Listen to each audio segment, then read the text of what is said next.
Now we are going to discuss about the plaint of the camel. What was there in this poem? In this poem, there was a camel, and the camel was not happy with its life. The camel is one of the most fascinating animals with special abilities like going without food and water for long periods. The camels are also domesticated for the help of the human beings. Right? Human beings are dependent on camels even today. Despite so many good, fascinating abilities, the camel is not happy with what it has. It is complaining about its food. It is complaining about its dwelling place. It's complaining about its features. It's complaining about its sleeping place, everything. Okay. Through this poem, what does the poet want to highlight? The poet wants to show us the human nature. That is, human beings also have the habit of continuously complaining. They are never happy with what they are having. They always compare themselves with others and then they are sad. Okay? So, the poem is written by Charles Edward Carroll. It is a complaint of a camel. First, it complains about the food given to it by comparing with others. Then it complains about the place it sleeps. In the third stanza, it complains about the home. And then it complains about the people riding on it. And last, it complains about its looks. Just like human beings does. Okay. So this is the very nature of human beings.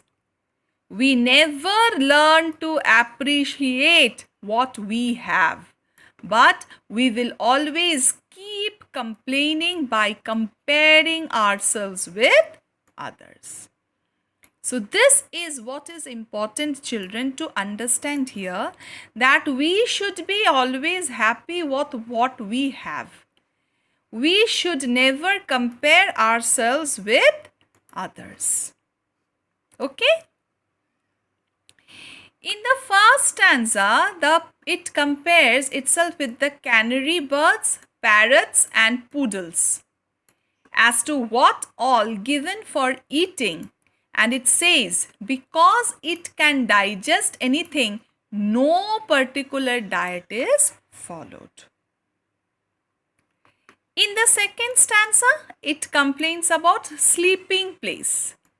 It compares itself with cats, chickens, puppies and oysters, which have particular place to sleep, but for camel, any place is okay.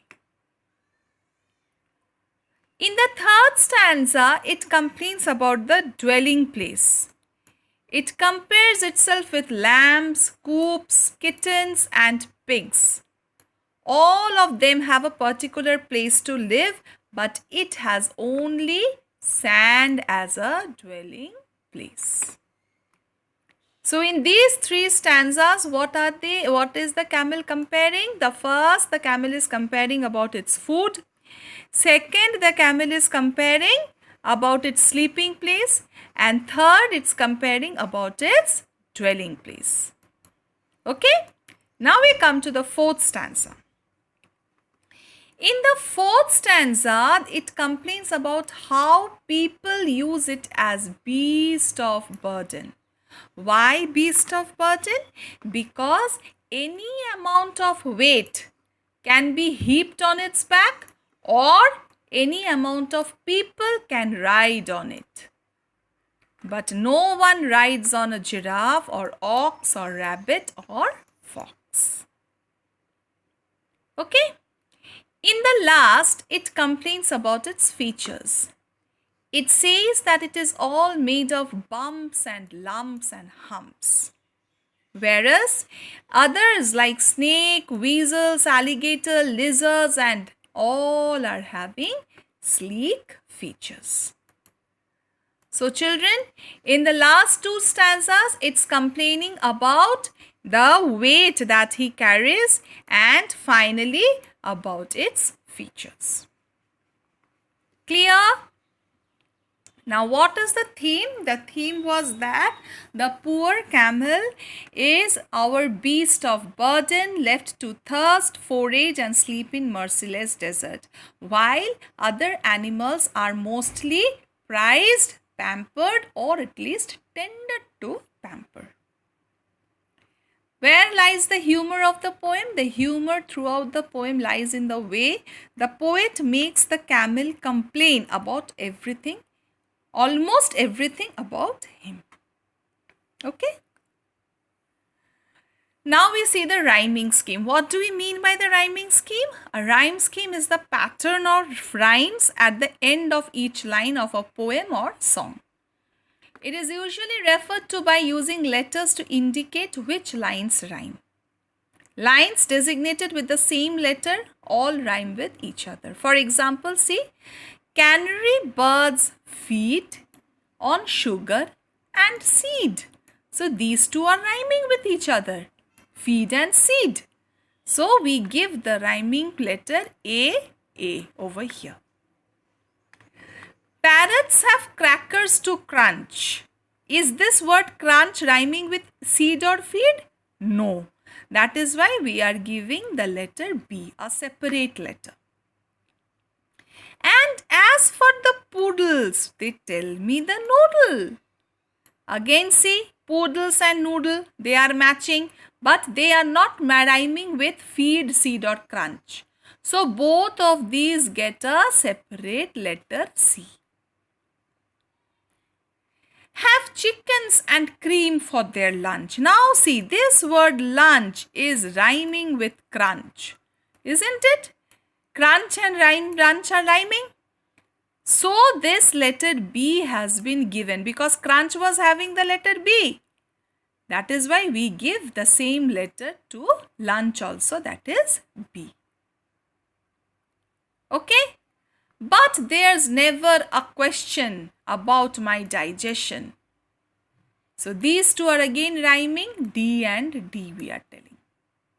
Anything does for me. And me is not rhyming with any of the words above. So it gets absolutely a separate letter, that is E. So children, what is the rhyming scheme of this poem? A, B, C, B, D, E.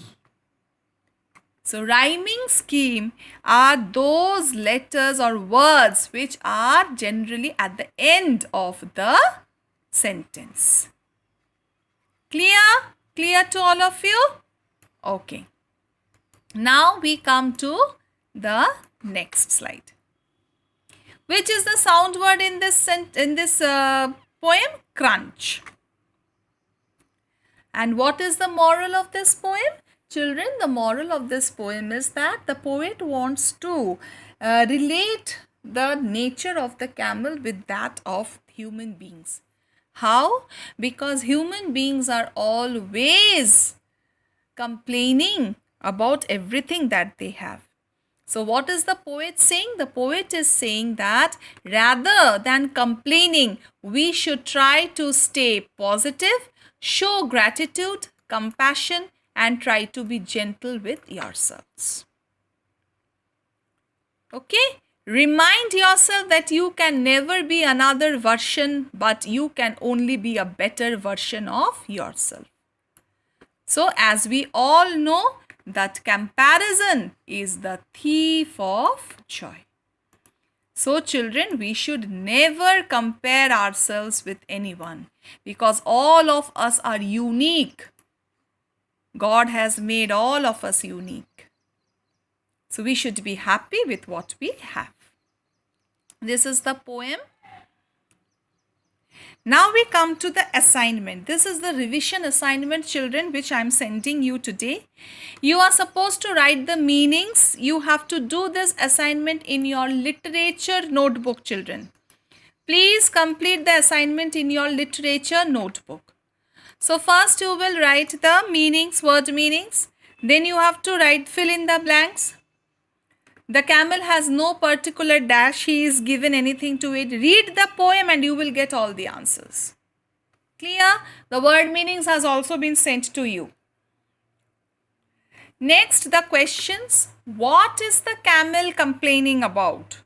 So you have to write what are all the 5 places where the camels are, about which the camel is complaining. Okay. Next question is, life is not always comfortable. Do you think that complaining about a discomfort or weaknesses is the right thing to do? No, isn't it? No. And this is what the theme has told us. This poem has advised. What does the advise?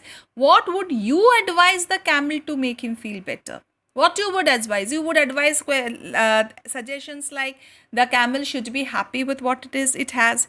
You should highlight the positive points of the camel so that it does not feel demotivated. Okay, so that he starts feeling satisfied about himself. So this way you will have to advise the camel. Okay. Before that, say the question is having 2 parts. First is, do you think that the complaining about discomfort or weakness is the right thing to do? So this you will also have to answer this also. Fine. Finally, it's there that satire is a way of criticizing people or ideas with the help of humor or irony to show their faults and weaknesses. In the poem, the camel uses satire. Sorry, this is a spelling mistake. This will be satire. Satire many times. For example, the words any load is okay for me humorously point out the inability of people to recognize the camel's discomfort. Okay. Find other lines in the poem that show the satirical mood of the camel. So you have to highlight those points where the camel shows that the camel is actually sad about the thing but is highlighting that in a humorous way. Is it clear to all of you, dear children? Please complete this assignment in your English literature notebook. Clear? With this, we come to an end of our discussion today. If you have any problem, please feel free to get back to me. Bye.